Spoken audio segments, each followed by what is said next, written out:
بسم اللہ الرحمن الرحیم۔ السلام علیکم۔ میں آپ کو ایک ایسا وظیفہ آج بتاؤں گی جس اتنا پاورفل ہے کہ آپ ایک بار کرو گے آپ کی ہر حاجت پوری ہوگی۔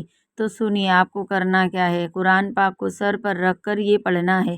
1 مہینے ایک بار پڑھے یا 24 گھنٹے میں ایک بار پڑھے تو آپ کی ہر حاجت پوری ہوگی، دنیا کی ہر مراد پوری ہوگی۔ یہ عمل اتنا تیز اثر اور پاورفل تاثیر ہے کہ فوراً اسباب بن جاتا ہے، شروع ہو جاتا ہے آپ کا اسباب بننا۔ کئی لوگوں کی صرف 2 یا 3 دن میں، 3 گھنٹے میں، کسی بھی 12 یا 24 گھنٹے میں ہر حاجت پوری ہو جاتی ہے، لیکن آپ نے جس حاجت کے لیے عمل کیا ہوگا وہ اللہ کے حکم سے پورا ہوگا انشاءاللہ۔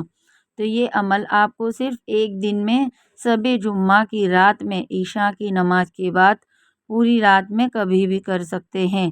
آپ کو کرنا کیا ہے اس عمل کو کرنے کے لیے؟ سن لیجئے۔ عمل کرنے کے لیے آپ کو باوضو حالت ہو جانا ہے، اچھے سے پاک صاف ہو جانا ہے۔ عشاء کی نماز کے بعد اس وظیفے کو ادا کرنا ہے۔ عشاء کی نماز کے بعد جا نماز پر قرآن پاک کا پارہ نمبر 27 کو سورہ واقعہ جس صفحے پر ہے اس صفحے کو کھول کر، یعنی یہ سورہ واقعہ قرآن پاک میں جہاں سے شروع ہوتی ہے اسی پیج کو کھول لے، پھر قرآن پاک کو رکھ کر، سر پر رکھ کر کوئی سا بھی درود 5 بار پڑھ لیں۔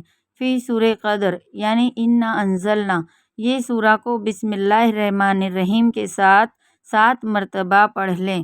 اس کے بعد اسی جگہ پر بیٹھ کر آپ دعا کریں، انشاءاللہ آپ کی تمام دعائیں قبول ہوگی اور آپ کی حاجت پوری ہوگی انشاءاللہ۔